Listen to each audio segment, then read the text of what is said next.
दहिवडी नगरपंचायत ही गेल्या कित्येक महिन्यांपासून चर्चेत आहे।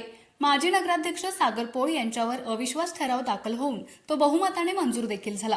त्यानंतर प्रभारी नगराध्यक्षपदी उपनगराध्यक्ष राजेंद्र साळुंखे यांना संधी मिळाली।